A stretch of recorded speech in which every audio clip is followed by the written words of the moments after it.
que agora já estará. Tá? Ora, muito bom dia. Muito bom dia, David. Como estás? Bom dia. Tudo bem?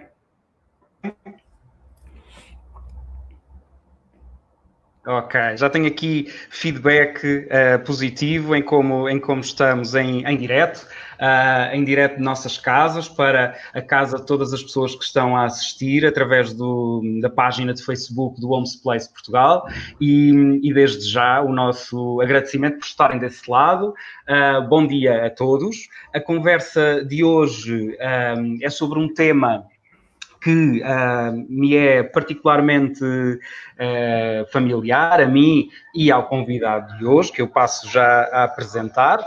Portanto, desde já, muito obrigado e espero que acompanhem até ao fim desta conversa. Espero também que possam interagir connosco, façam comentários, façam perguntas e interajam para que tenhamos aqui uma conversa ainda mais rica. Ora, o nosso convidado de hoje é o David Ferreira. Nós somos colegas no Homes Place da Avenida. O meu nome é João Corsa, sou nutricionista do Homes Place da Avenida. O David é formado em Fisiologia do Exercício, correto, David? Correto.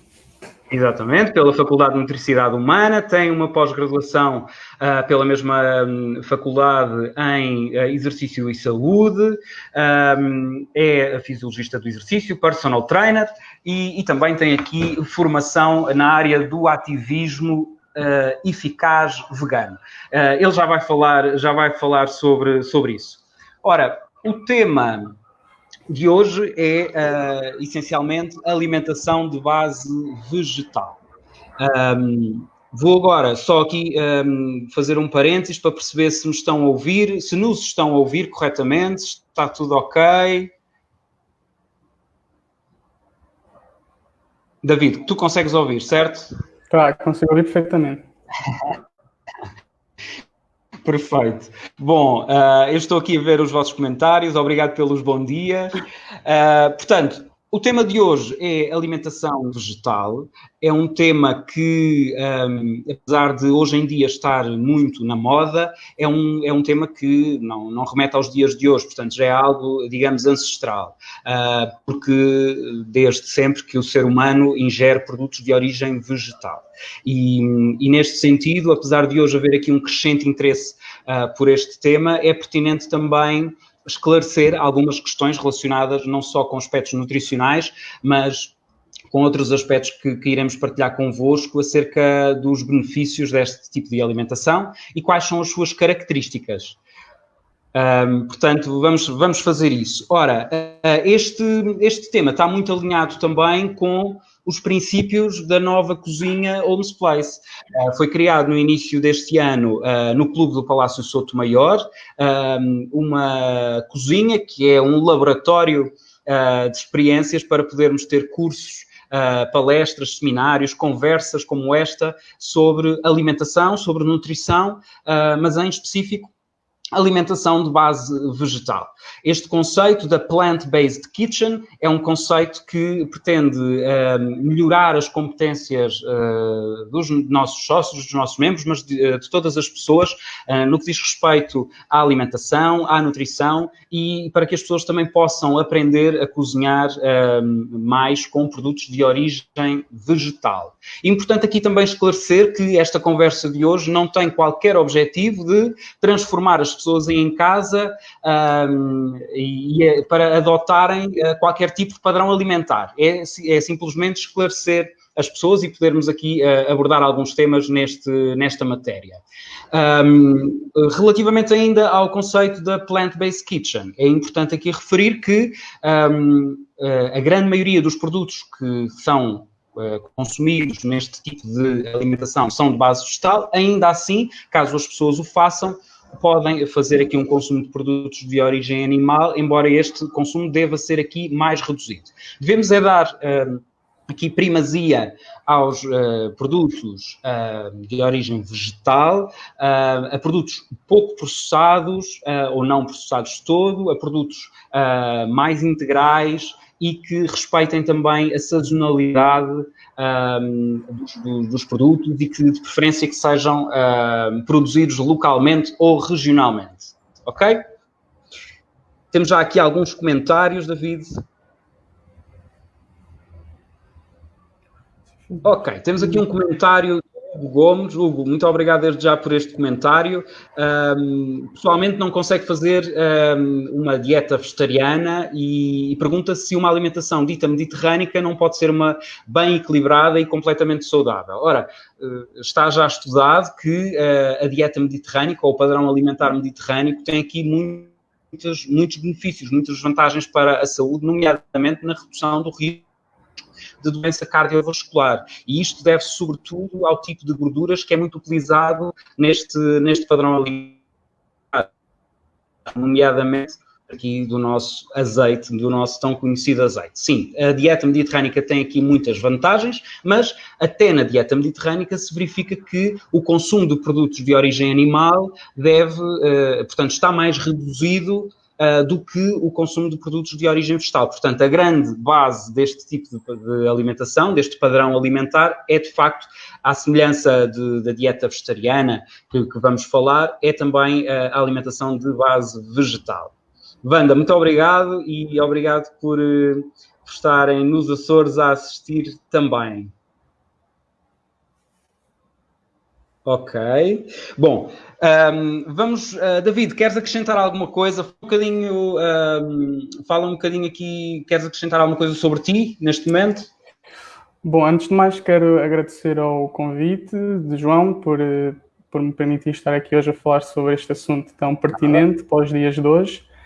Quero também agradecer aos nossos telespectadores por estarem a dedicar um pouco do seu tempo para ouvir e esclarecer dúvidas sobre este tema. Para responder à questão do Hugo, lá está, partilho a mesma opinião que tu, João, ou seja, o facto da alimentação mediterrânica conter quantidades inferiores de consumo animal do que outro tipo de dietas, só por si só já tem benefícios, ou seja, quanto mais reduzirmos esse consumo, mais benefícios para a saúde existe. E vamos falar mais sobre isso. Portanto, lá está, o termo saudável também tem a ver com o não estarmos a causar nenhum malefício para o nosso corpo. Portanto, quando dizemos completamente saudável, ao estarmos a consumir certos alimentos que já existe alguma evidência científica que causam mais males que bens, talvez por aí não se pode dizer que se é completamente saudável, se existe uma alternativa que ainda tem mais benefícios. Portanto, exatamente. Espero que tenha respondido. É isso mesmo, David. Concordo plenamente contigo. E é importante aqui também esclarecer que o conceito de saudável também nem sempre é o mesmo para todas as pessoas. Obviamente que depende de cada caso e de eventuais patologias que as pessoas tenham e, portanto, é necessário sempre ter isso em consideração.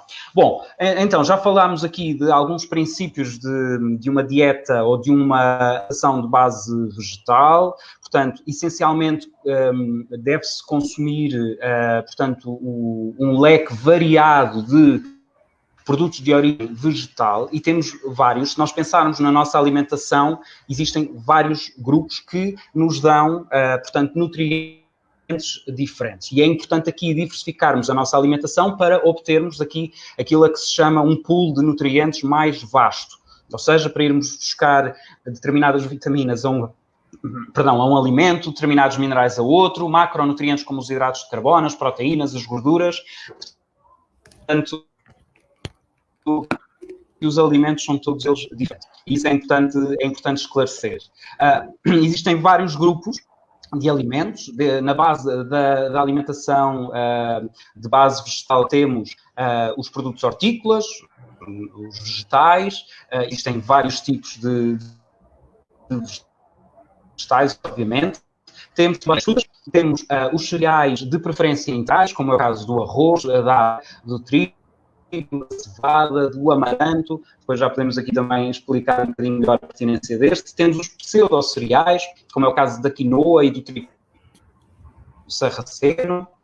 E temos também os tubérculos, como a batata doce, a mandioca, que são grandes fornecedores de hidratos de carbono, à semelhança também das leguminosas, que hoje em dia até parece que com esta quarentena estão a ganhar aqui uma nova vida e as pessoas começaram de novo a confeccionar este tipo de alimentos. Quando falo em leguminosas, estou a falar desde os vários tipos de feijão, o grão de bico, as ervilhas, a soja, os grãos de soja e, por exemplo, os tremoços, que são, além de ricos em hidratos de carbono, têm um elevado teor de hidratos de carbono complexos, são também excelentes fontes de proteína. Depois, também não nos podemos esquecer de outros alimentos que são fornecedores de um vasto conjunto de nutrientes, desde gorduras, mono e poliinsaturadas, a proteínas e a micronutrientes como o cálcio, o ferro e algumas vitaminas. Eu estou a falar em concreto dos frutos oleaginosos, como é o caso das nozes, das amêndoas, dos cajus, por exemplo. Estou a falar também das sementes de chia, de cânhamo, de linhaça e, obviamente, que de outras fontes de gordura, como é o caso do azeite, o próprio abacate. Portanto, há aqui um leque muito variado de alimentos. Lembras-te de mais algum, David? Assim, de repente? Não, acho que disseste a lista toda. Disse a lista toda, pronto. Certamente haverá muitos mais. Bom, é importante aqui também respeitarmos, tal como tinha dito, a sazonalidade dos produtos, ou seja, tentar sempre que possível consumir produtos cujo estado de maturação é o ideal. Portanto, estamos agora na primavera em que começam já a surgir algumas frutas desta época, como é o caso, por exemplo, dos morangos. Portanto, darmos preferência a este tipo de produtos. E escolhermos produtos que são produzidos de preferência localmente ou regionalmente, porque isso também tem um impacto muito significativo no que diz respeito à poluição. Ou seja, quanto maior for o transporte destes alimentos até chegarem à nossa mesa, obviamente que isso aumenta também as emissões de gases e faz com que estejamos digamos, a poluir mais o nosso ambiente, ok?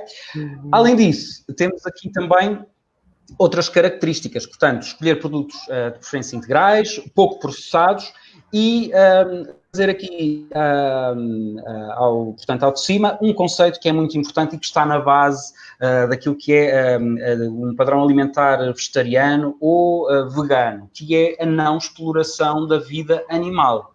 Portanto, este conceito é um conceito que está na base do veganismo, e já vamos falar um bocadinho sobre isto, e que é um conceito essencial. Portanto, não explorar a vida para obtermos alimentos. Olá, Joaninha, estás boa? Obrigado. Olha, obrigado pela tua presença e participação. A Cátia também, e desculpem aqui a interrupção, a Cátia Neves fez aqui também um comentário, diz-nos bom dia, e nós agradecemos, e bom dia, Cátia. Bom dia. Que sugestões nos podem indicar para consumir a meio da manhã e à tarde? Ok, existem várias opções, nós já vamos falar aqui um pouco sobre elas, mas temos aqui desde as frutas, temos os substitutos dos laticínios, por exemplo, à base de soja, como o iogurte, a bebida de soja, portanto, e temos as nozes, as amêndoas, mas já podemos falar aqui um pouco mais sobre isso. Ok, Luís Magalhães também a participar, obrigado Luís. Eu ainda não pratico, mas tenho vindo a interessar-me mais pelo assunto. Uma das grandes questões é se conseguimos ter disponível tanta proteína como a de origem animal. É mais fácil, mais difícil? Bom, David, nós há dias já falávamos sobre esta questão. Não é verdade. Há aqui muito... Luís, obrigado por esta questão. Há, de facto, muitos mitos relacionados com proteína e, por isso mesmo, para desmistificarmos alguns mitos, nós temos aqui neste neste pote dos mitos, há alguns deles que nós vamos falar, nomeadamente as questões relacionadas com as proteínas. Portanto, Luís, eu sugiro que assistam até ao fim do vídeo para descobrirem ou não se temos aqui déficits proteicos com uma alimentação de base vegetal. Ora, temos aqui mais dois colegas espetaculares, o Ricardo Barrão e o Gonçalo Jaleca. Obrigado aos dois pela vossa participação. Um grande abraço e obrigado por estarem aqui connosco. Bom, David, vamos prosseguir, não é? Portanto, já falámos aqui um bocadinho do que é que caracteriza, portanto, uma alimentação de base vegetal. Existem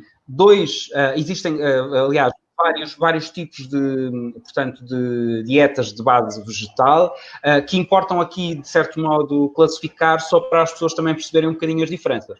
Ora, se nós fizermos o exercício de pensar em alguém omnívoro, ou seja, que consome quer produtos de origem vegetal, quer produtos de origem animal, nomeadamente carne, peixes portanto, frutos do mar, e também produtos que derivam, portanto, dos animais, ou seja, que não é necessária a sua morte para os consumirmos, como é o caso, por exemplo, dos ovos e dos produtos lácteos.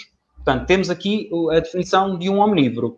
Quando começamos a retirar alguns desses alimentos da nossa alimentação, começamos a ter aqui um leque vasto de padrões alimentares de base vegetal, como é o caso dos ovo-lacto-vegetarianos. Portanto, são pessoas que consomem quer produtos de origem animal, quer produtos de origem vegetal e que têm aqui a exclusão de alguns alimentos, como é o caso da carne e do peixe. Ok? Só aqui um momento.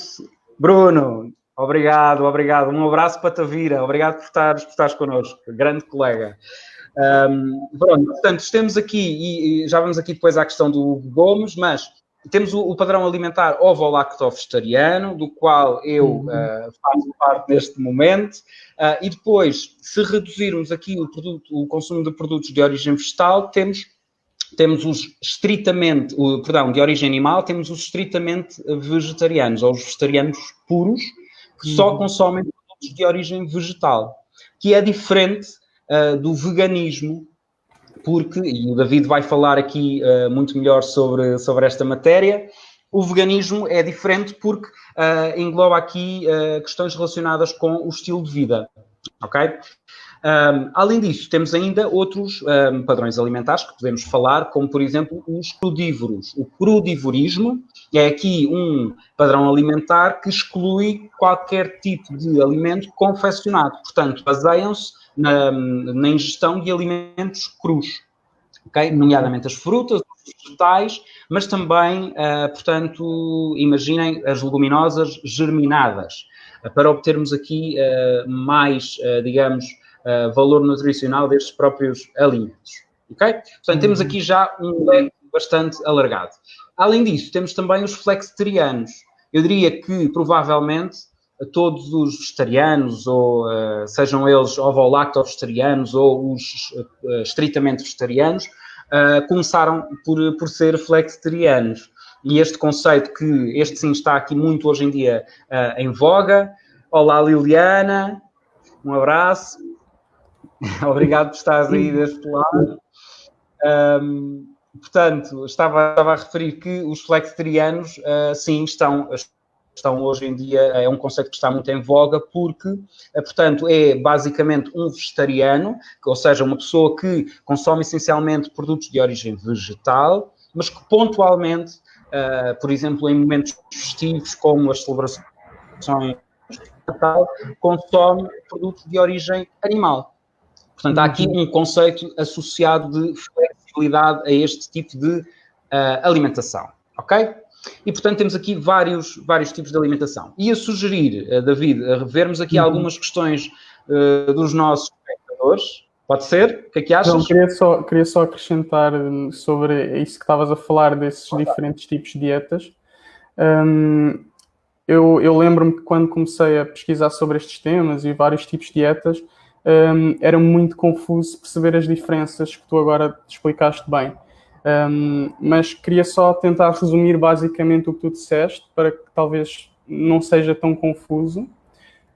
Basicamente, Sim. quando nós removemos a carne da nossa alimentação, estamos a entrar para o âmbito da alimentação de base vegetal.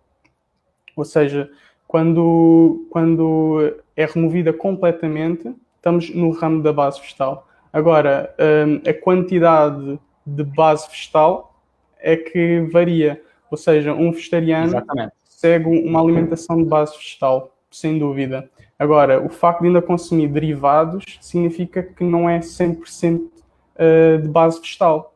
Pronto, é isso. Exatamente. Ou seja, estes nomes todos, de ovo-lacto, vegetariano, estritamente vegetariano, na verdade é tudo de alimentação de base vegetal. Portanto, não há que... Essas diferenças que são importantes quando se estudam esses temas, quando se querem diferenciar grupos de pessoas, mas isso também pode ter o lado mau, ou seja, pode causar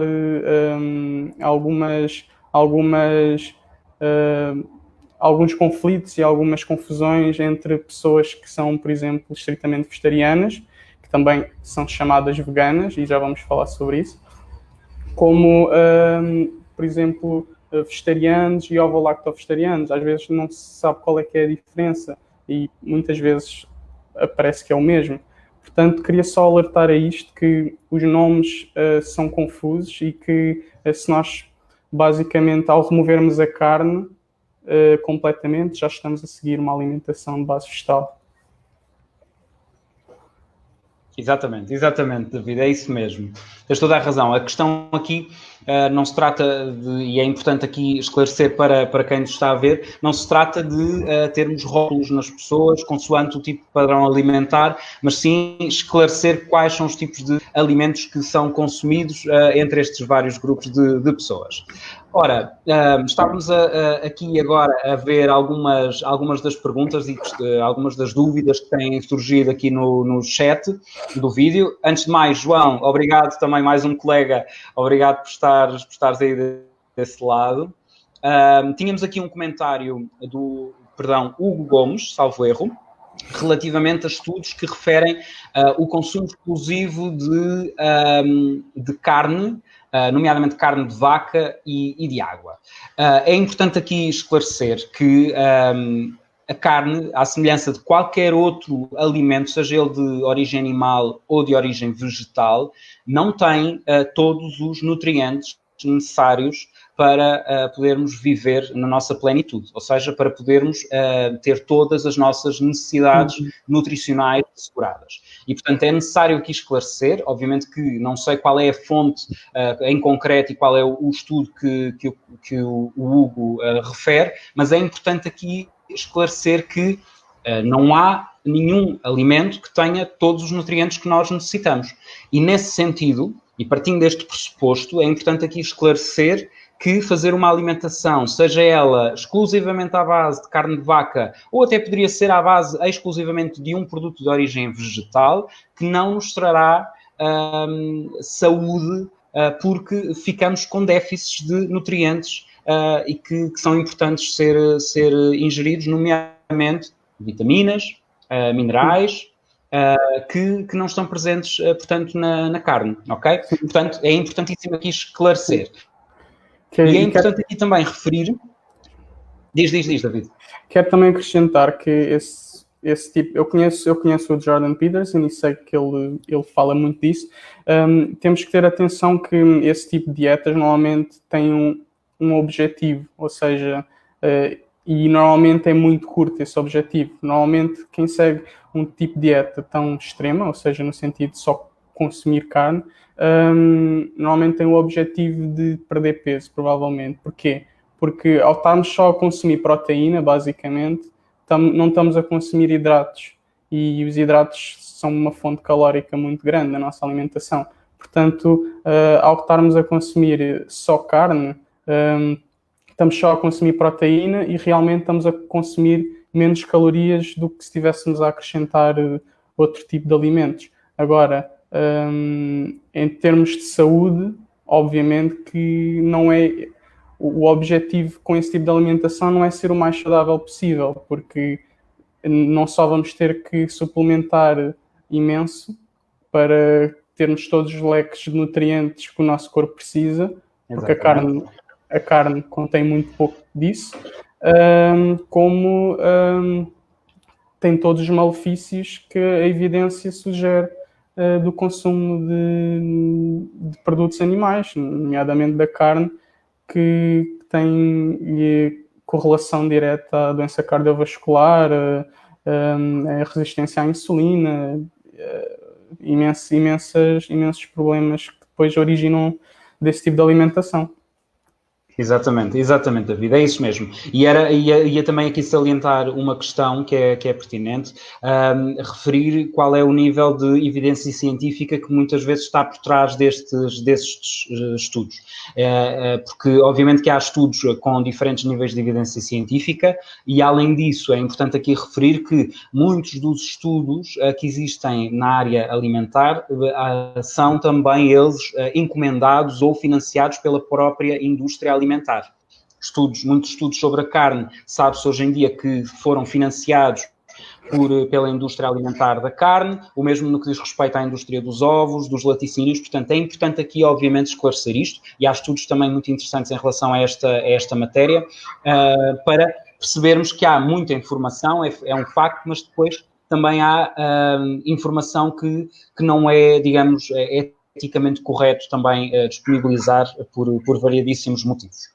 Bom, temos aqui também a Rita Cunha, que dá os bons dias e obrigado por estares desse lado, Rita. Ela pergunta, depois podem dar alternativas aos produtos de soja? Eu não posso consumir lactose, mas também não me dou bem com iogurtes e bebidas de soja. Ora, sem dúvida que é uma questão muito pertinente. Existem pessoas que também não fazem aqui uma boa digestão dos produtos de soja, por exemplo, ou têm alguma restrição ao consumo deste tipo de produtos, nomeadamente algumas patologias do foro da endocrinologia, como é o caso das doenças tiroideias, das disfunções tiroideias. Muitas vezes há recomendação para excluir os produtos de soja da alimentação. E nesse sentido existem, obviamente, alternativas. Existem, por exemplo, no que diz respeito às bebidas vegetais, existe um conjunto muito alargado de bebidas, desde a bebida de aveia, a bebida de coco, a bebida de arroz, a de amêndoa. Existem também iogurtes que derivam da fermentação, portanto, de alguns destes alimentos, nomeadamente iogurtes feitos à base da fermentação do coco ou até da amêndoa.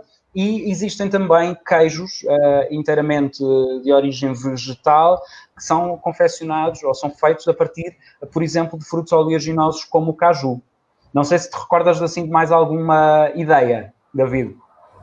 Não, é basicamente isso. Também há leite de coco com a bebida de arroz. Normalmente é misturado também para fazer... para qualquer produto, ou seja, leite vegetal, basicamente qualquer semente ou grão dá para fazer leite vegetal. Basicamente é triturar e água.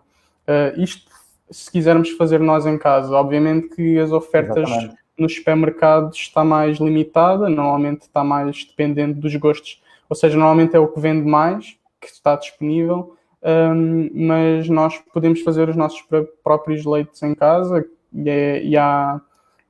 Está disponível na internet e em vários livros de receitas como fazer, e é bastante simples, mas basicamente é isso. Qualquer tipo de grão ou semente pode-se fazer um leite vegetal e depois depende do nosso gosto, podemos adicionar mais ou menos adoçante, depende do gosto de cada um.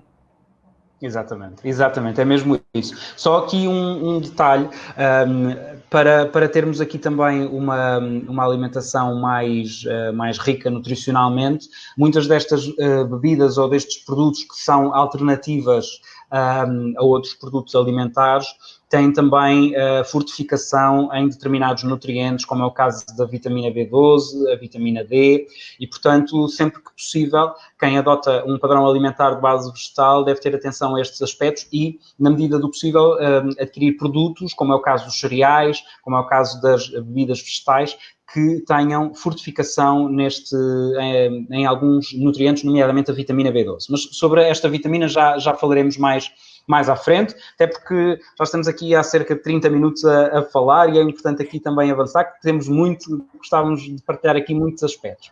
Ora,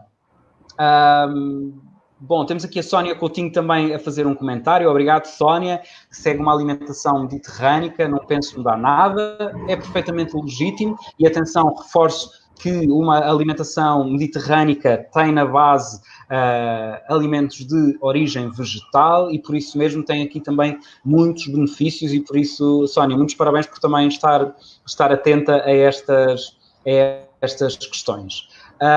Depois temos a Ivone que refere que é ovo-lacto-vegetariana e gostaria de saber se há problema em treinar de manhã em jejum. Ora, enquanto nutricionista, não recomendo os treinos em jejum, até porque há aqui um maior risco de, por exemplo, haver um episódio de hipoglicemia. Ok? Portanto, ou seja,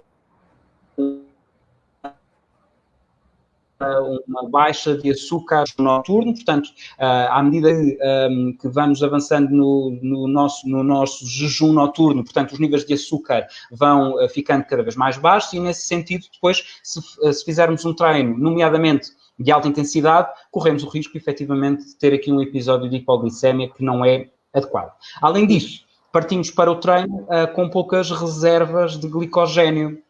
E isso também não tem vantagens até para conservarmos uma massa muscular adequada. O que é que achas, David? Tu recomendarias... portanto, eu, enquanto nutricionista, não recomendo, porque esse treino em jejum pode ser feito, mas de preferência em condições muito controladas. Concordas, David?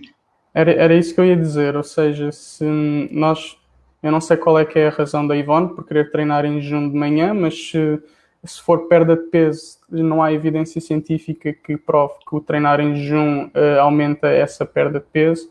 Se for por questões de ser mais confortável, realmente há pessoas que não gostam de treinar com comida no estômago, é uma escolha individual de cada um e não há propriamente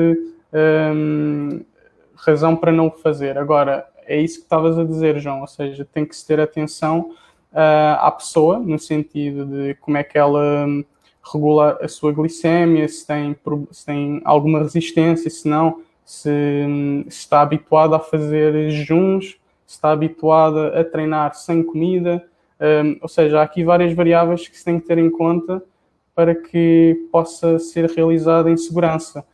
Caso se verifique que existe segurança, então nesse caso não vejo problema em treinar em jejum. Exatamente, é isso mesmo. Bom, e temos aqui mais algumas perguntas que é importante aqui também esclarecer. Dar os bons dias à nossa colega Catarina Teles, também da Avenida, também ela é nutricionista, que pergunta se pessoas com o síndrome do intestino irritável poderão ter dificuldade em introduzir uma alimentação vegetariana. Ora, numa situação destas, em que há uma doença inflamatória do intestino, há aqui, de facto, alguns cuidados que devemos ter, porque uma alimentação de base vegetariana é classificada também por ter um elevado teor de fibra, ok? E, nesse sentido, é importante aqui ter o cuidado de fazer uma adaptação ao plano alimentar destas pessoas para que consumam produtos que são mais tolerados para elas, porque no caso das doenças inflamatórias há aqui a evidência de que não devemos fazer um excesso de fibra, porque isso tem aqui influência obviamente nos sintomas gastrointestinais, nomeadamente a possibilidade das pessoas virem a ter mais episódios, mais dejeções diarreicas, por exemplo, isso obviamente que não é desejável.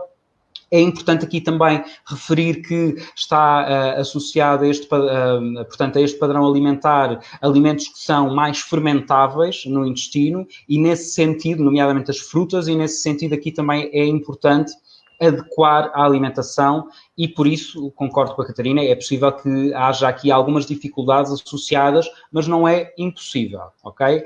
O importante será que essas pessoas tenham um acompanhamento mais personalizado, procurem o seu nutricionista. Nos vários clubes Homes Place existem colegas a trabalhar neste sentido para podermos personalizar portanto, a alimentação de pessoas que têm estas características, entre outras, para podermos aqui otimizar a alimentação e evitar que as pessoas tenham sintomas associados.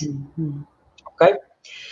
De resto, a Marta Mourão, a nossa colega, também, Marta, obrigado por estares desse lado e obrigado também pelo convite.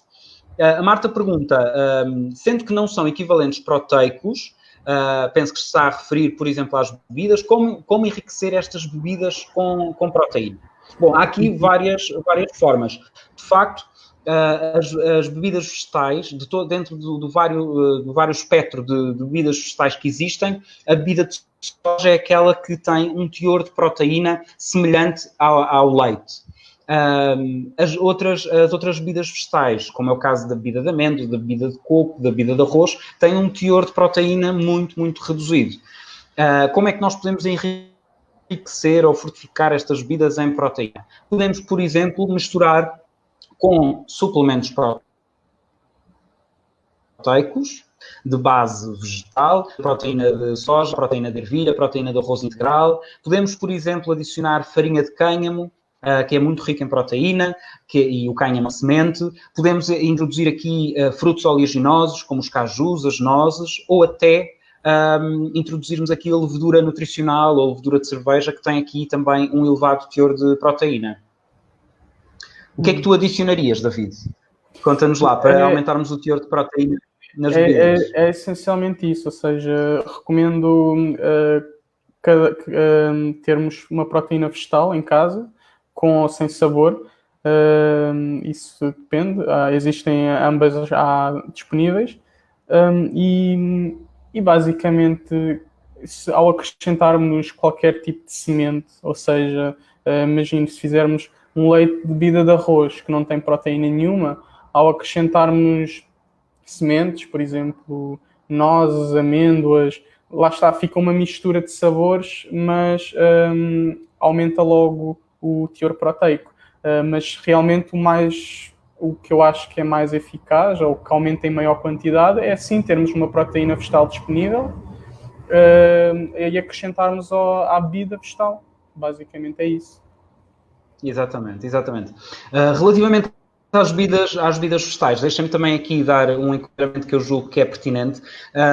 As bebidas vegetais, obviamente, oferecem aqui a possibilidade de as utilizarmos de diversas formas, mas depois o conteúdo nutricional das mesmas acaba por não ser aqui muito, muito gratificante, digamos assim. E por isso mesmo eu sugiro que as pessoas optem antes por consumir os produtos dos quais estas bebidas derivam. Ou seja, é mais adequado fazermos o consumo de frutos oleaginosos, como as nozes, as amêndoas, em vez de, portanto, utilizarmos as bebidas derivadas destes frutos para consumirmos, por exemplo, amêndoa. O mesmo no que diz respeito ao arroz. É preferível consumirmos arroz, de preferência integral, para obtermos mais nutrientes do arroz, nomeadamente as proteínas que neles estão presentes e também os hidratos de carbono, ou principalmente os hidratos de carbono complexos. Portanto, só aqui salientar esta questão. Depois, temos aqui mais questões da Isabel Lucas. Isabel, obrigado por estar desse lado. A Isabel quer perder peso e tem problemas na tiroide. O que deve optar ou retirar na alimentação? Essa questão, obviamente, tem de ser analisada, portanto, mais especificamente, mas há aqui alguns alimentos que poderiam não ser muito indicados, nomeadamente produtos que têm mais iodo, portanto, deve haver aqui um controle mais adequado da ingestão de iodo, portanto, se tiver um padrão alimentar de base vegetal, normalmente o consumo de iodo é bastante reduzido, porque porque há aqui quase uma ausência total de produtos de origem no mar, ou seja, não havendo o consumo de peixe e frutos do mar, o teor de iodo é mais reduzido. Ainda assim, para quem faz um consumo elevado de algas, deve ter aqui o cuidado de as limitar na alimentação. Por outro lado, por uma questão aqui de precaução, embora a evidência científica seja aqui um bocadinho dúbia neste aspecto, a soja e os produtos derivados de soja também têm aqui poderão ter aqui alguma influência nas doenças tiroideias. Ora bem, vamos, se calhar, David, já passamos a responder aqui a outras questões, e obrigado pelos comentários, continuem a fazer os comentários, mas se calhar, porque ainda não falámos disso, conta-nos como é que foi para ti esta transição para uma alimentação de base vegetal, e vamos tentar aqui ser aqui um pouco mais rápidos neste aspecto, mas conta-nos como é que foi esta transição. E fala-nos aqui um bocadinho das motivações que te levaram a adotar uma dieta de base vegetal. Ok.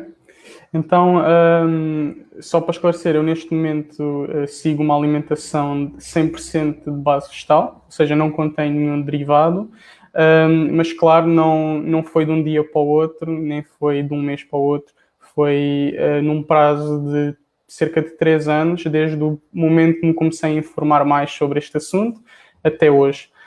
Portanto, basicamente, eu sempre fui uma pessoa que consumia muita carne, sempre adorei carne, comia carne basicamente em todas as refeições, e lá está, o ter começado no ginásio, começar a treinar o meu corpo e a começar a ouvir alguns mitos que andam por aí, como que é preciso consumir quantidades enormes de proteína e tudo isso.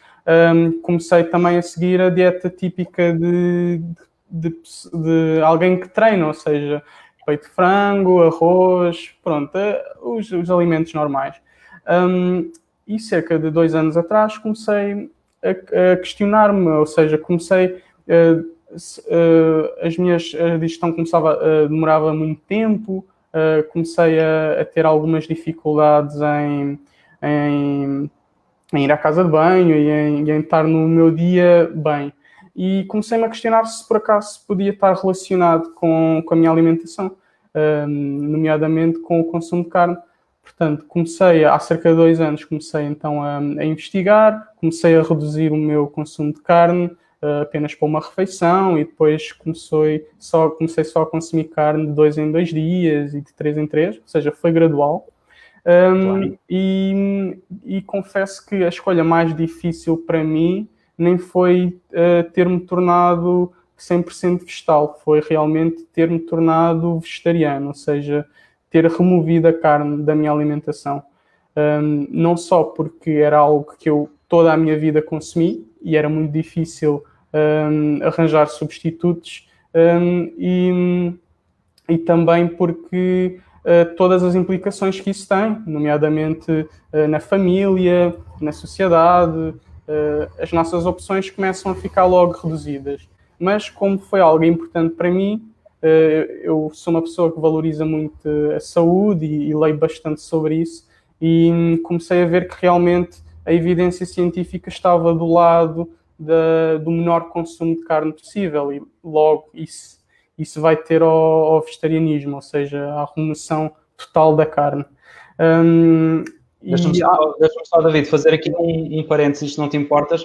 É importante aqui reforçar que há um consenso generalizado na comunidade científica internacional de que uma alimentação de base vegetal tem benefícios para a saúde, ok? Portanto, há este consenso, não podemos negá-lo, ok? Mas continua, exatamente, por favor. Portanto, foi isso, ou seja, tornei-me vegetariano, ou seja, consumia derivados, e ainda consumi durante quase 1 ano, ou seja, continuei a ler, continuei a aprender, e sempre tive muita resistência a tornar-me 100% vegetal, não só porque, lá está, as opções reduzem ainda mais, o comer fora deixa de ser uma experiência tão agradável e começa a ser mais uma escolha muito seletiva do local, e mesmo com a família e com os amigos. É uma escolha muito individual e tem que se ter um valor muito forte por trás disto. No entanto, tornei-me 100% vegetal há cerca de um ano e posso dizer que, em termos físicos e de saúde, é como eu me sinto melhor, é como eu me sinto com mais energia e é o que vai mais de acordo com os meus valores e com as minhas perspectivas de vida. E tu, João, como é que foi Exatamente. A tua experiência? É isso mesmo, David. Olha, a minha experiência foi igualmente gradual, portanto, não acordei um dia e decidi tornar-me vegetariano. Aliás, eu nem consigo precisar o dia em que me tornei vegetariano, porque não tenho memória, portanto, da última vez que comi, por exemplo, carne. Foi um processo gradual e foi um processo também muito assente naquilo que estavas a dizer, numa tomada de consciência. Obviamente que, enquanto nutricionista, tenho aqui a percepção dos benefícios de uma alimentação de base vegetal, mas houve aqui outras motivações relacionadas com a sustentabilidade ambiental, com a sustentabilidade alimentar, que é algo com o qual eu me preocupo bastante e que é algo com o qual as pessoas, de um modo geral, se deveriam preocupar mais, na minha opinião. E depois tem aqui também outra questão que para mim me marcou imenso, que é a questão da empatia pelos animais, pela vida animal, ok? Desde pequeno que sempre gostei da vida animal de um modo geral, e isto é algo que começou a fazer muita diferença a partir do momento em que aquele que tinha sido um grande companheiro na minha vida, o meu animal de estimação, o meu gato, que viveu comigo durante 18 anos, a partir do momento em que ele faleceu, eu senti que as coisas mudaram em relação à minha alimentação e à maneira como eu via os animais no meu prato. E este conceito de empatia pelos animais levou-me a abdicar do seu consumo, porque sabia que estava a pôr em causa a sua vida, e isso para mim não deixou de ser correto. Ok? Portanto, houve várias motivações, obviamente que as questões relacionadas com a saúde também, porque também eu tive, à semelhança de muitas outras pessoas, também, portanto, há aqui determinados sintomas gastrointestinais e nomeadamente a obstipação associada a um maior consumo de produtos de origem animal e, portanto, isso levou-me também gradualmente a reduzir o consumo de carne. Eu gostava já muito de cozinhar e de fazer pratos vegetarianos, e quando ia a restaurantes, muitas vezes até escolhia restaurantes vegetarianos, por gostar deste tipo de alimentação, porque os pratos são coloridos, porque os nossos olhos efetivamente também comem e gostamos de ter pratos que nos transmitam vida, e isso nós encontramos numa alimentação de base vegetal. Ok? E portanto há aqui várias motivações. Desculpa interromper, João, que em questão de motivações, nunca é difícil às vezes dizermos que uma motivação específica foi o que levou alguém a fazer uma mudança tão drástica na sua vida. Normalmente inclui muitas coisas ou várias experiências que nos levam, ok, realmente isto é uma coisa importante para mim, ou seja, é muito individual e portanto, nomeadamente, pelo menos no meu caso, inicialmente foi a saúde, foi a informação, os artigos sobre que eu li que me fizeram começar a questionar se realmente era algo bom para mim, o consumo de carne, mas claro, quando nós começamos a entrar no assunto e começamos a pesquisar cada vez mais, porque depois torna-se uma bola de neve, nós queremos saber mais e mais, e quanto mais fundo nós entramos, começamos a perceber que está tudo ligado, ou seja, o próprio consumo de carne tem influências drásticas no nosso ambiente e no clima, e que muitas das alterações climáticas se devem ao consumo, à nossa alimentação convencional omnívora. Portanto, quando começamos a procurar isso e a ler sobre estudos ambientais e começamos a seguir algumas pessoas, começamos a perceber que realmente tem muito impacto na nossa alimentação. E, por fim, a minha última motivação foi realmente a exploração animal, ou seja, lá está, nós estamos muito desconectados do que é que se passa fora das cidades, ou seja, do que é que se passa como é que o nosso bife veio parar ao nosso prato. E, portanto, quando eu comecei a fazer a relação entre o dinheiro que eu estou a pagar no supermercado e o que está a acontecer lá fora nos matadores e na exploração animal, eu comecei, fez-me muita impressão e, para ser honesto, foi essa consciência que me fez dar o último passo. Ou seja, eu acho que se não tivesse essas 3 motivações do meu lado, eu nunca teria sido capaz de fazer uma mudança tão drástica na minha vida. Sem dúvida, sem dúvida. Olha, David, já vamos aqui muito avançados no tempo e ainda há aqui muitos aspectos que nós gostávamos de falar, nomeadamente aqui o nosso pote dos mitos que ainda está a aguardar por nós, mas muito resumidamente, quais são as principais dificuldades que tu, portanto, levas, que tu tens no dia-a-dia, portanto, e que tiveste sobretudo no início, quando te tornaste vegano, quais foram, assim, os elementos-chave que facilitam, portanto, o teu padrão alimentar? Conta-me lá. É assim, o facto de ter sido um processo gradual fez com que as minhas dificuldades fossem resolvidas ao longo do tempo, mas basicamente a minha maior dificuldade inicialmente foi encontrar substitutos ou fontes de proteína em quantidade, no sentido de eu sei que as proteínas vegetais são um bom complemento para a alimentação vegetariana e vegana para atingir elevados consumos de proteína. Quando digo elevados, exato, é seguir as recomendações, basicamente. E então foi essa a minha maior dificuldade, ou seja, ok, agora não consumo carne, ovos nem leite. Onde é que eu vou buscar a proteína, não é? Que é isso que muita gente se pergunta. E na verdade há uma resposta, que é certos alimentos que nós nem sequer conhecíamos começam a surgir, como é o caso do tofu, do seitan, do tempeh, de leguminosas que se calhar nós nem tínhamos ouvido falar, lentilhas, grão, pronto, imensos produtos diretamente da natureza que nós começamos a perceber, ok, afinal há uma opção. E, portanto, foi essa a minha maior dificuldade. E claro, e ajuda muito, e é isso que eu quero também aconselhar, é falarmos com pessoas que já passaram por isso. Ou seja, se nós temos interesse e uma vontade muito grande de fazer esta mudança, acho que é completamente aceitável e compreensível nós pedirmos ajuda. E, portanto, falar com pessoas que já passaram por isso é muito importante. E, portanto, acho que isso é um passo fundamental nesta mudança para quem pretende fazer a transição.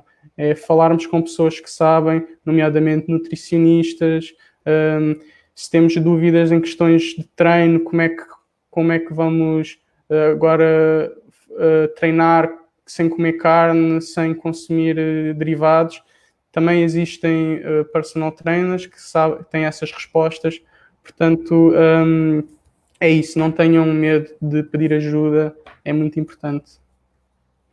Sem dúvida, concordo absolutamente contigo, David. E já que falas das questões relacionadas com a proteína, isso também tem sido aqui algumas das dúvidas das pessoas que nos estão a ver e que estão connosco, têm essas dúvidas. Obviamente que é importante aqui esclarecer que os produtos de origem animal têm proteínas de alto valor biológico, enquanto que a maioria dos produtos de origem vegetal portanto, não são proteínas completas, ou seja, acabam por ser proteínas de baixo valor biológico.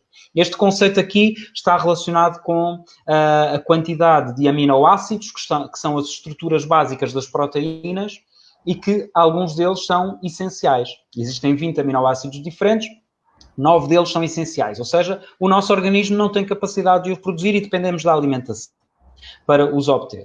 Ora, o que é que acontece? Quando falamos aqui em alimentos como o leite, como os ovos, que têm aqui todos os aminoácidos essenciais, obviamente que conseguimos fazer um aporte mais facilitado destes nutrientes. No entanto, existem vários alimentos de origem vegetal que têm todos os aminoácidos essenciais, nomeadamente a soja,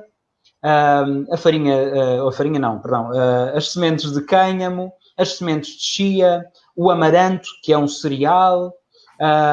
Portanto, existem aqui vários alimentos que têm, portanto, estes aminoácidos essenciais. E também há aqui um conceito interessante para esclarecer as pessoas de que numa alimentação de base vegetal, as pessoas não têm, se obviamente tiverem um padrão alimentar equilibrado, não têm déficits proteicos. Porque mesmo que um alimento não tenha todos os aminoácidos, existe aqui um conceito em nutrição que é complementaridade proteica e que deve ser utilizado. Ou seja, existem alimentos que têm um elevado teor de um determinado aminoácido, outros alimentos que têm um elevado teor de outro aminoácido. E, portanto, conjugar esses alimentos para que façamos uma alimentação mais rica nutricionalmente. Vou dar-vos aqui um exemplo muito prático, e isto, nomeadamente, o povo brasileiro é exímio, que é a conjugação do arroz com o feijão, ok? Em que temos o arroz que tem um aminoácido limitante, ou seja, um aminoácido em menor quantidade, que é a lisina, e temos o feijão que tem um aminoácido limitante, que é a metionina. Portanto, quando conjugados, obviamente que estes dois alimentos têm todos os aminoácidos essenciais e assim conseguimos ter uma alimentação mais equilibrada. Ok? João, outra questão aqui, diz, sim. Desculpa estar a interromper, queria só acrescentar mais duas coisas, que é, Força. e corrija-me se estiver errado, porque estou a falar um bocado da tua área. Sim, força. Quando nós falamos de, como o João estava a dizer, de que alguns alimentos vegetais têm aminoácidos limitantes, não estamos a dizer que esses alimentos não têm esse aminoácido. Todas as proteínas vegetais têm todos os aminoácidos. Agora, a questão é a quantidade, e é isso que o João estava a dizer em termos de complementaridade. Ou seja, quando nós conjugamos o feijão e o arroz, nós estamos apenas a consumir todos os aminoácidos em quantidades elevadas, como se consome, por exemplo, em derivados e na carne. Agora, toda a proteína tem origem no sol, ou seja, toda a proteína, incluindo a que os animais consomem e que depois se transforma em proteína em carne, basicamente, vem da terra. Portanto, as proteínas por si só já são completas. E também o segundo ponto é que o nosso corpo é inteligente. Nós evoluímos ao longo do tempo para que o nosso corpo conseguisse, mesmo em escassez, obter todos os aminoácidos. E, portanto, essa questão da complementaridade e que temos que consumir em todas as refeições todos os aminoácidos, também por si só é um mito, no sentido que, segundo a evidência científica, isso não é verdade. Ou seja, o nosso corpo tem um armazém circulante de aminoácidos e, portanto, isso não é algo que nós temos que nos preocupar muito, pelo menos. Exatamente. É isso mesmo. Nós temos reservas de aminoácidos Portanto, não é necessário comermos em todas as refeições, portanto, todos os aminoácidos numa quantidade elevada, basta que façamos aqui um consumo regular dos mesmos. Porque isto tem aqui influência, sobretudo na absorção das proteínas. Portanto, é necessário cautelar. Queria só aqui também transmitir outras questões, nomeadamente benefícios para a alimentação. Obviamente que existem, de uma alimentação de base vegetal, existem vários benefícios, nomeadamente a redução do risco de morte prematura por variadíssimas doenças, e nomeadamente doenças que são as principais causas de morte em Portugal e no mundo, nomeadamente doenças oncológicas, como por exemplo o cancro da próstata. Há aqui uma redução do risco para as pessoas terem esta portanto, alimentação, cancro da próstata, cancro do cólon, cancro, portanto, da mama também. Há aqui também uma redução do risco de doenças cardiovasculares, uma redução dos níveis de colesterol, a própria tensão arterial tende a melhorar com, portanto, uma alimentação de base vegetal, o fluxo sanguíneo. Portanto, há aqui vários motivos de saúde para nós aderirmos a uma alimentação com mais produtos de origem vegetal. Além disso, nutricionalmente também há aqui algumas questões interessantes. Uma alimentação de base vegetal tem, obviamente, aqui um elevado teor de fibra. No que diz respeito à energia portanto, que vem dos alimentos, tanto conseguimos ter níveis adequados de energia com uma alimentação de base vegetal, como não tendo uma alimentação de base vegetal. Portanto, isso obviamente está assegurado pelos macronutrientes, sobretudo os hidratos de carbono, as fontes de hidratos de carbono e de gorduras. Ao nível dos micronutrientes, uma alimentação de base vegetal é muito rica em vitamina A, em beta-carotenos, que depois são transformados em vitamina A no nosso organismo, em vitamina C, portanto, vitaminas que também têm aqui um papel importante para um desenvolvimento adequado do sistema imunitário. Portanto, há aqui vários benefícios. No entanto, é importante aqui reforçar, ao nível da suplementação, sobretudo para as pessoas que são estritamente vegetarianas, é importante aqui reforçar que só há um nutriente para o qual está evidenciado que é mesmo necessário haver suplementação, que é a vitamina B12. Okay? No entanto, os déficits de vitamina B12 estão presentes quer em pessoas que têm uma alimentação estritamente vegetariana, quer pessoas omnívoras. Ok? Portanto, e porquê? Porque a vitamina B12 não é produzida no nosso organismo, é assim sintetizada por micro-organismos, por bactérias que estão no solo e nas águas. O que acontece hoje em dia é que com o tratamento das águas e com também a higienização dos próprios alimentos, obviamente que não conseguimos, portanto, ingerir essas bactérias, e é importante referir que os animais são simplesmente intermediários desta vitamina. Ou seja, nós estando a comer, por exemplo, produtos de origem animal, não estamos a ingerir vitamina B12 porque aquele animal produziu essa vitamina, mas sim porque ou foi suplementado ou, portanto, esteve em contacto com estas bactérias através da água e do sol. E é importante aqui referir que a suplementação em vitamina B12 é especialmente importante em crianças, em grávidas e também em mulheres que estejam a amamentar. Portanto, reforçar aqui porque a sua ausência ou os déficits de vitamina B12 têm aqui, obviamente, malefícios, portanto, e pode, em último caso, levar à morte, se for uma situação crónica, mas, essencialmente, há aqui déficits ao nível neurológico, a saúde muscular, portanto, há aqui várias implicações, ok? Depois tínhamos aqui, David, outra pergunta da colega da Catarina, relativamente ao ferro, que é outro dos nutrientes em que há aqui também distinção, porque temos o ferro M, que advém do consumo de produtos de origem animal e que é também ele mais facilmente absorvido pelo organismo, mas tem aqui também características inflamatórias. E depois temos o ferro não M, que advém dos produtos de origem vegetal. E é importante aqui esclarecer que existem vários produtos de origem vegetal com ferro na sua constituição, nomeadamente as leguminosas, como o feijão, o grão, as sementes, como as sementes de chia, e também alguns vegetais como os espinafres, a salsa, a beterraba. Portanto, há aqui variadíssimas fontes de ferro. E se calhar, David, só para também concluirmos, a Marta pergunta aqui muito bem se há implicações na performance desportiva com esta mudança alimentar. Por isso, conta-nos tudo, és a pessoa mais indicada para responder a isso. Há ou não mudança? Conseguimos treinar? Um vegano consegue treinar da mesma forma que outra pessoa? Realmente há diferenças, nomeadamente existem alguns benefícios que se começam logo a notar nesta mudança. Ao fazermos a transição para uma alimentação de base vegetal, está associado a um maior consumo de hidratos de carbono, que é a nossa principal fonte de energia para treinar e para o nosso dia-a-dia.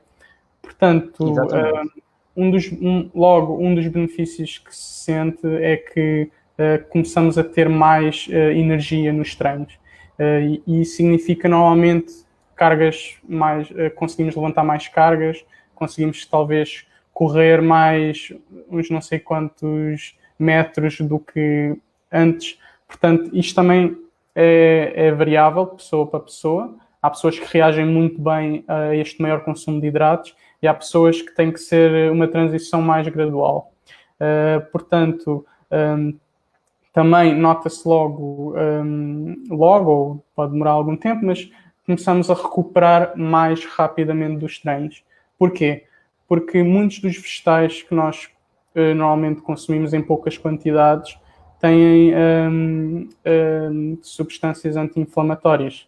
E, portanto, em vez de um treino é altamente inflamatório, no sentido de que nós estamos a pôr o nosso organismo em stress. E, portanto, ao estarmos a consumir alimentos anti-inflamatórios, estamos a permitir que o nosso organismo recupere mais rapidamente.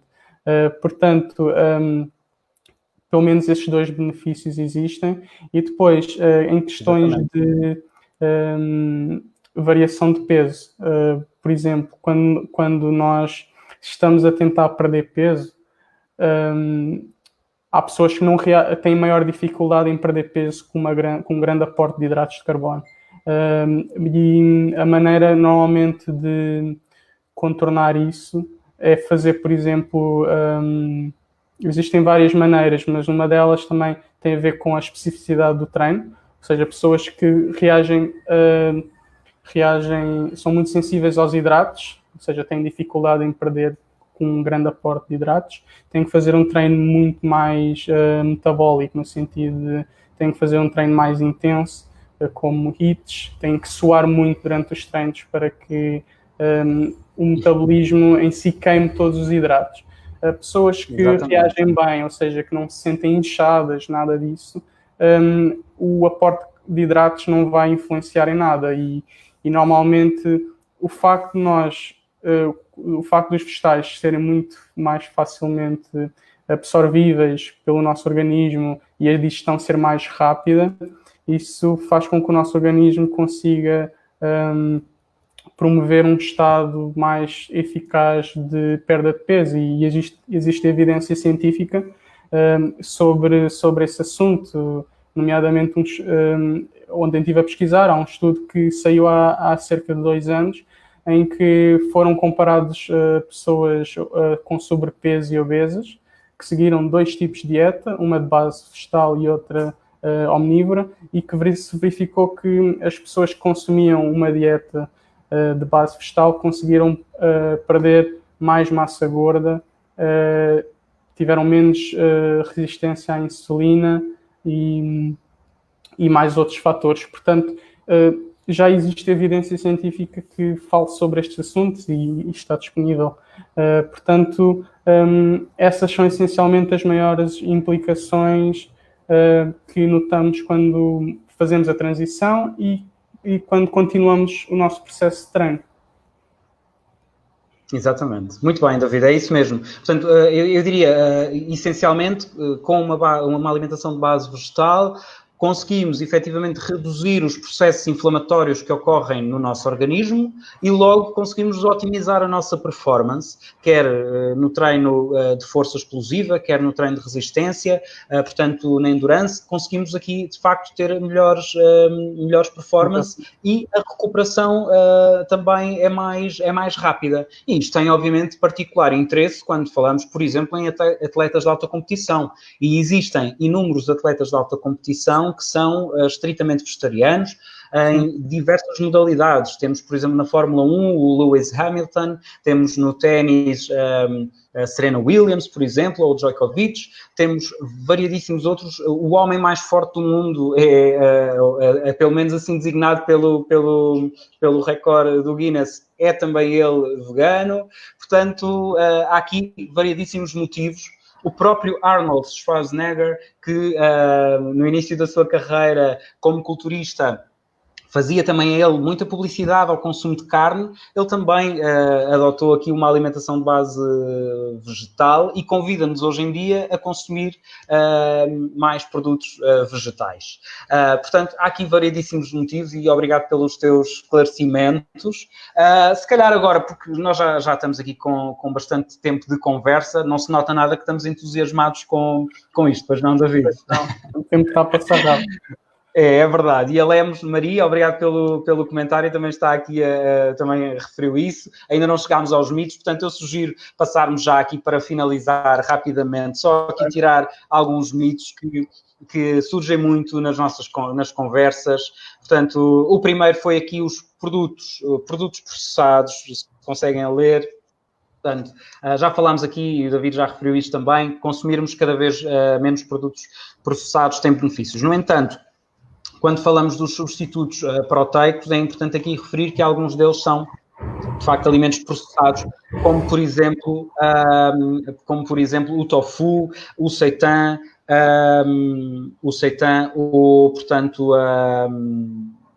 o tempê. Mas, ainda assim, podemos adotar substituições menos processadas, como é o caso das leguminosas, ok? Não é, David? Exatamente, e muitos dos produtos processados, ou seja, que nós compramos nas lojas, eu gosto sempre de relembrar que nós podemos fazer esses próprios produtos em casa. Ou seja, normalmente não é muito complicado, existem receitas para isso. Por exemplo, o tofu que nós compramos nas lojas, eu recomendo pelo menos sempre comprar fresco, é muito menos processado. E o melhor de tudo é nós fazermos em casa, porque aí não é nada processado e o próprio processo de confeccionação não é muito processado.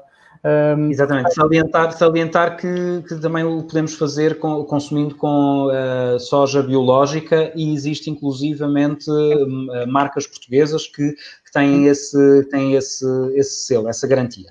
Ora, passando aqui, por exemplo, para outro tópico, outro mito, e aqui eu peço-te ajuda, fala-nos disto, massa muscular, David. É possível ou não ganhar massa muscular tendo uma alimentação de base vegetal? Claro que é, João, claro que é. A massa muscular o ganho de massa muscular é muito simples, na verdade. Tem a ver com o consumo calórico, tem a ver com a proteína, com a quantidade de proteína, com a quantidade de hidratos e com o tipo de treino. É só isso. Fala-nos disso, do treino. Do treino. Portanto, o treino tem que ser específico, ou seja, se o objetivo é ganho de massa muscular, não só temos que estar ter a certeza que a nossa dieta está de acordo com esse objetivo e para isso o mais indicado é ser acompanhado por um nutricionista, é a maneira mais segura e mais eficaz de termos essa certeza. E depois é o tipo de treino, ou seja, o tipo de treino para ganho de massa muscular é muito específico. E portanto os personal trainers estão cá para isso, que é para que consigamos fazer o treino mais específico possível para cada indivíduo. E basicamente o ganho de massa muscular está simplesmente dependente disso, ou seja, não é por consumirmos carne e derivados que vamos ter um maior ganho de massa muscular do que sem consumir isso, porque não é essa a variável que está dependente para o ganho de massa muscular. E sim, é muito mais importante a quantidade que comemos em termos de calorias e o quanto específico é o treino, o quanto puxamos por nós durante os treinos e a nossa progressão. Ou seja, para que haja um ganho contínuo de massa muscular, temos que estar sempre a progredir. Basicamente é isso. A persistência é importante. Olha, falavas há pouco aí do papel das proteínas, é importante aqui salientar, até porque já vimos aqui comentários sobre isso, as questões relacionadas com os aminoácidos de cadeia ramificada, os BCAAs, nomeadamente a leucina. É importante aqui salientar que nas fontes proteicas de origem vegetal, a leucina também está presente à semelhança dos restantes aminoácidos, portanto, e não há propriamente necessidade exclusiva de suplementação com este tipo de aminoácidos, se tivermos, obviamente, uma alimentação equilibrada. Ora, outra coisa aqui muito importante, outro mito, é de que uma alimentação de base vegetal é mais cara. Aqui, o que é que tu achas? Conta-nos lá, David. Lá está, João, é o mesmo assunto da bocado, ou seja, os processados normalmente é o que aumenta o custo. Porquê? Porque os brócolos, os feijões, o arroz, as batatas, isso nunca foi caro. E toda a gente que vai ao supermercado sabe disso. O que é caro? São os produtos processados. Normalmente, qualquer produto de base vegetal processado é mais caro que a alternativa convencional. Ou seja, o queijo vegetal é mais caro que o queijo normal. Ponto. O leite vegetal é mais caro que o leite normal. Ponto. Porque estamos aqui a falar de empresas mais pequenas, estamos aqui a falar de produtos com menos saída e, portanto, é naturalmente mais caro. Daí ser muito importante nós não confundirmos que ser vegan ou consumir uma alimentação de base vegetal é caro. Não é. A questão é as nossas escolhas. Ou seja, se eu decido consumir essencialmente comidas naturais, sem serem processadas, o meu dispêndio vai ser muito baixo e normalmente e lá está, não temos o gasto da carne normalmente, pelo menos quando eu costumava comprar era o que aumentava sempre a conta, portanto o facto de removermos esse custo logo aí torna-se mais barato. Muito bem, é isso mesmo. Olha, havia aqui outras questões aqui para falarmos. Já falámos aqui também do sabor e da diversidade, que obviamente podemos ganhar aqui cozinhando essencialmente produtos que não estávamos tão habituados a consumir. Já falámos aqui, por exemplo, das leguminosas, mas acrescentando também especiarias, ervas aromáticas à nossa alimentação. Também já falámos aqui da soja. É importante já falámos aqui também de novos produtos. Ou seja, nós estamos muito habituados aos mesmos sabores de sempre, às mesmas especiarias de sempre. E se queremos fazer uma transição, temos que estar um bocado abertos a experimentar novas comidas, a ir a novos restaurantes e basicamente nós próprios começarmos a aprender novas receitas, porque se vamos tentar imitar os pratos que fazíamos de antes com o agora, que há possível, já há receitas de base vegetal iguaizinhas, ou pelo menos em termos de sabor, que as nossas comidas tradicionais. Exatamente. Mas, também temos de estar abertos, vou experimentar misturar este alimento com este, para ver como é que fica. E às vezes até se podem surpreender, realmente, às vezes até é bastante bom e não experimentamos só porque é estranho. E, portanto, temos que ter essa abertura. Muito bem, David, temos que avançar. Bom, também já falámos sobre a proteína, esclarecer que se tivermos uma alimentação diversificada, fazendo uma alimentação de base vegetal, não há, à partida, déficits proteicos, até porque, na maioria dos casos, todas as pessoas fazem um aporte proteico acima do desejável. Portanto, este é um mito que também é importante esclarecer. Quanto à energia, também já falámos aqui que é possível, obviamente, ter um nível de energia adequado e também, com uma alimentação de base vegetal, adaptar essa mesma energia face às necessidades, por exemplo, de perda de peso ou de ganho de massa muscular. Portanto, isso tudo é possível. Depois, tenho aqui outros dois que podem ser aqui um bocadinho polémicos. E gostava da tua opinião, David.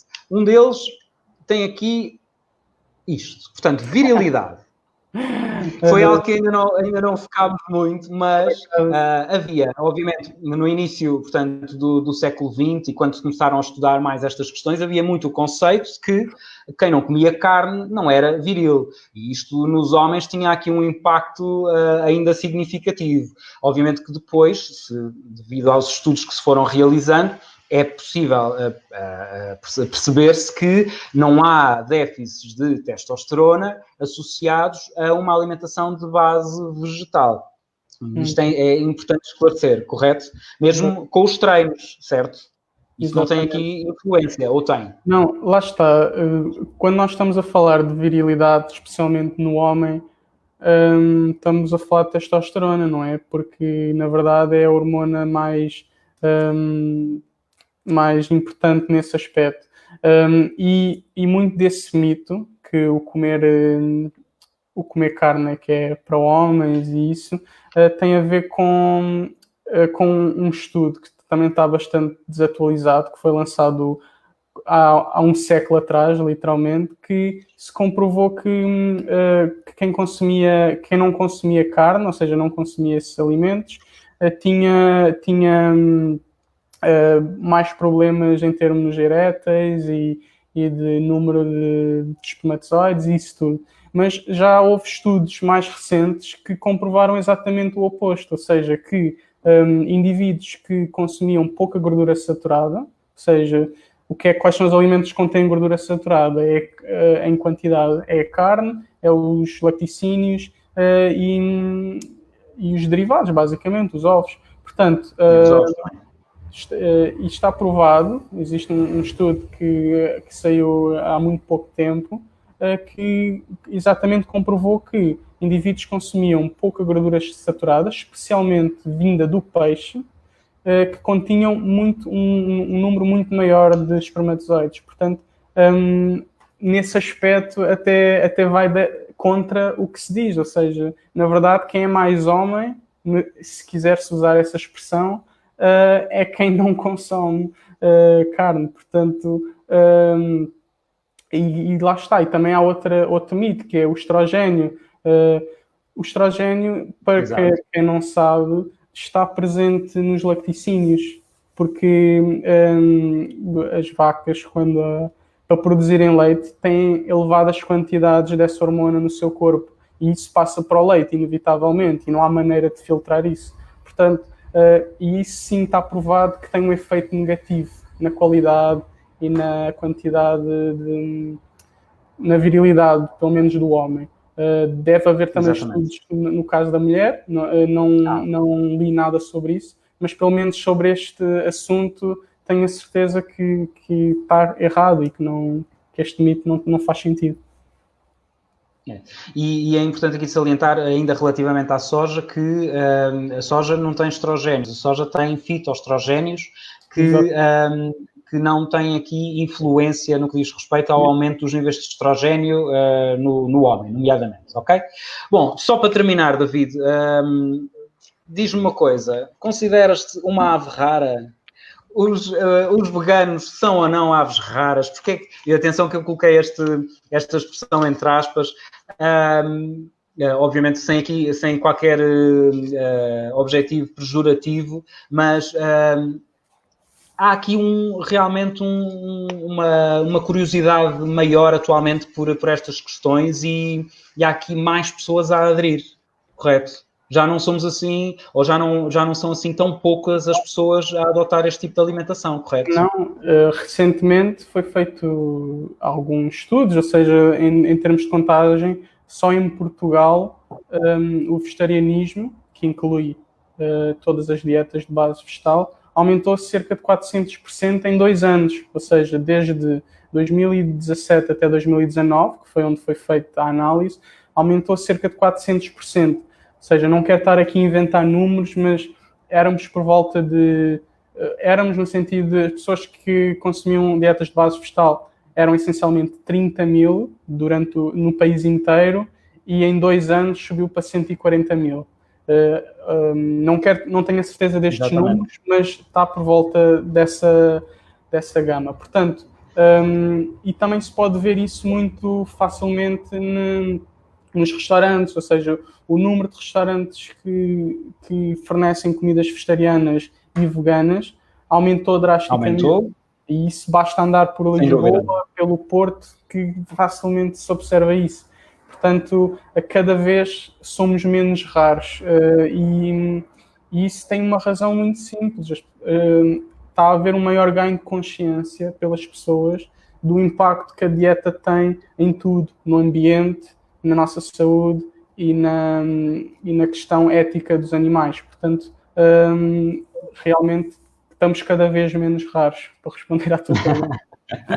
Muito bem, é isso mesmo. David, muito obrigado por estares aqui comigo, obrigado por esta parceria. Gostei muito, foi com enorme gosto que estivemos e penso que posso falar por ti também aqui. Claro.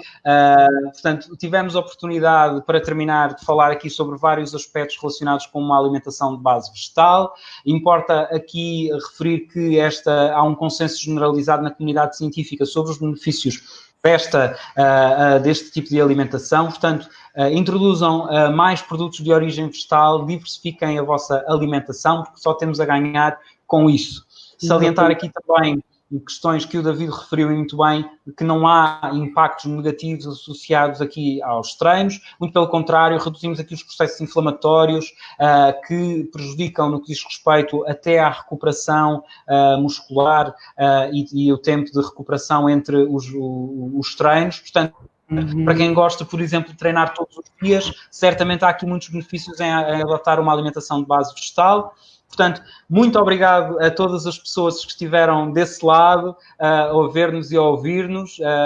Foi com muito gosto que estivemos aqui. Esperemos um dia voltar para falar sobre muitos outros aspectos que ficaram por falar desta conversa de hoje. E aconselho ou recomendo que continuem connosco. À 13h vamos ter aqui uma aula de Pilates clínico através do Facebook do Homeplace Portugal. Mais tarde também irá haver uma aula de treino intercalado de alta intensidade. Portanto, estejam connosco, treinem e também tenham aqui, obviamente, os devidos cuidados no que diz respeito ao cumprimento das regras, portanto, de higienização, de distanciamento físico, e aqui especialmente importantes nesta fase de desconfinamento em que estamos a viver. Por isso, desde já, muito obrigado a todos. Obrigado a todos. E até breve. Obrigado pelos vossos comentários e, se faltou algum, vamos tentar responder. Obrigado e fiquem bem. Obrigado. Obrigado, David.